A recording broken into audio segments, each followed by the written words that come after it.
I'm Bridget Knutson, and I will be introducing you on how to perform a monologue.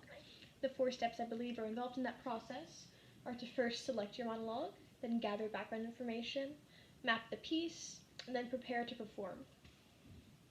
Some things to keep in mind when you are selecting your monologue are attributes of yourself that you can't change, such as your height, your gender, drastic changes like your hair length, your hair color, and also how old you appear to look. You also need to keep in mind what you're using the monologue for, whether it's in a show, you're auditioning for it for something, or you just want to improve your theater skills. You also need to determine whether you want to perform a dramatic monologue or a comedic monologue. Most monologues can fit into one of the 2 categories, although there are a few odd exceptions. The last thing to keep in mind when you're selecting your monologue is the length, how long it needs to be, how long it's been written to be. So there could be an audition that you're in where the actual monologue that you've selected is a page and a half, but they only want 30 seconds or perhaps just a paragraph for your audition. So you need to make cuts. And it can be in the middle of the monologue you take a bunch out of, as long as the meaning comes across, it makes sense, and you still do credit the author, even though you have made cuts yourself. The next thing you need to do is gather information about your play. The playwright Uta Hagen has developed 9 questions to help with that. So you get information about your play and your character. Some things you need to be able to answer are: who am I? What time is it? Where am I? What surrounds me? What are the given circumstances? What is my relationship? What do I want? What is in my way? And what do I do to get what I want? Other things about your character is just everything about them. Keep in mind their social status, how they're involved in the plot, also their movement tendencies. There could be things that your character would do when they're nervous, such as play with their hands, but be careful with that, because if that's something that you as an actor do when you get nervous, if you play with your hands, then that might come across to the audience as you kind of disillusioning to the performance, as you, the actor on stage, are nervous instead of your character being nervous. So make sure you make a clear differentiation with that. Once you have gathered background information, you're going to proceed to map the piece. And those last 3 questions help with that. What do I want? What's in my way? And how do I get what I want? So that ties us into an acronym, OOTT, which is OOTT. First, there's objective, which is what you want, then obstacle, which is in the way of getting what you want, your tactic, how you get what you want, and there can be several of those depending on how long the monologue is. And finally, your target, which is who you're talking to. Even if it's not written into the piece that you have a target, you need to determine that as an actor.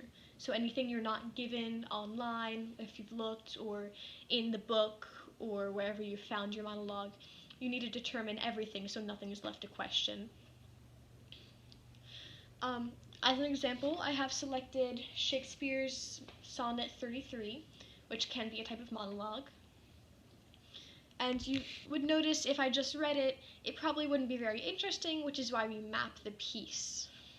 Because it is a sonnet, and it's Shakespeare's sonnet, he has a general rhyme scheme that he likes to use, which is A, B, A, B, C, D, C, D, E, F, E, F, and then a couplet at the end, G, G.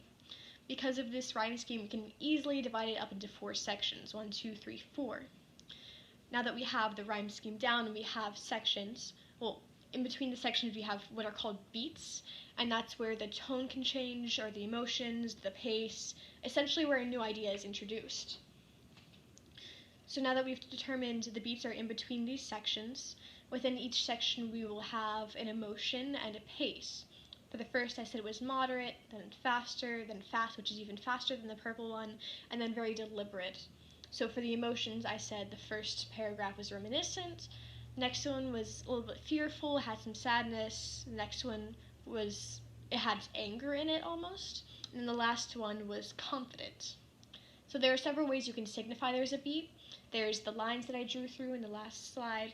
There's the comma, you can just draw a line or some kind of parenthesis. Whatever works for you so it makes sense to you as an actor, because not many people will be looking at this if you choose to show it to them or if you have an acting coach or such. So it's mostly for you. Once you have everything together, your paper will probably look a little bit like this. It's very sloppy, but again, as long as it makes sense to you as an actor, that's okay. Notice I have the oot up in the corner that has the objective, the obstacle, the tactic, and the target. I also have the title of the sonnet and the author, William Shakespeare. I have the rhyme scheme coming down the side. Down the side, you can see the beats where those lines are drawn, the pace, and then also the emotions.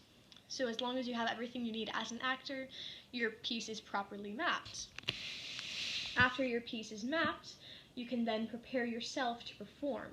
So the first thing you want to do is memorize the piece, of course, and then determine your blocking, which is theater terms for where you move, when you move, and how fast you move, that sort of thing. There's also things that tie into our basic speech class, such as arriving early. Perhaps that'll impress the people you're auditioning for. It also would be good to familiarize yourself with the place that you'll be performing. And also you might need to get into costume or something if you're in a play. You also should avoid the nervous tics, such as rubbing your hands together. Some popular ones for actors are just like grabbing onto your arm, brushing your hands up and down your sides, and definitely pacing. So you should make sure all your movements are very deliberate.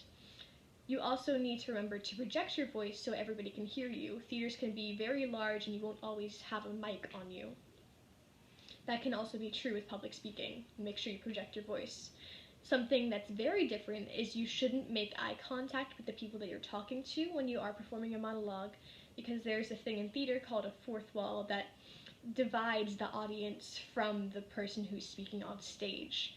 There are some instances where the fourth wall is written to be broken, but if it's not specifically written to be broken, or if you're not a very experienced actor who can choose to make that work, then you definitely should not break the fourth wall, because that can disillusion the audience and take away from the entire point that you're trying to make.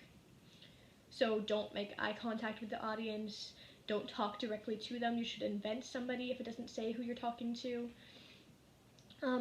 It can be very awkward if you're talking directly to an audience member, but they don't know what to do because they're watching you perform. It becomes more of an informal thing, which is not what you want to do.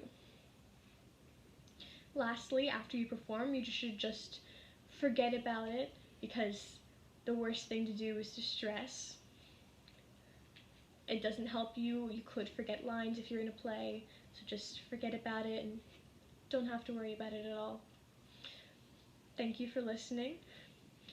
The steps I believe are important into how to perform a monologue are first to select your piece, gather background information, map the piece, and then prepare yourself to perform.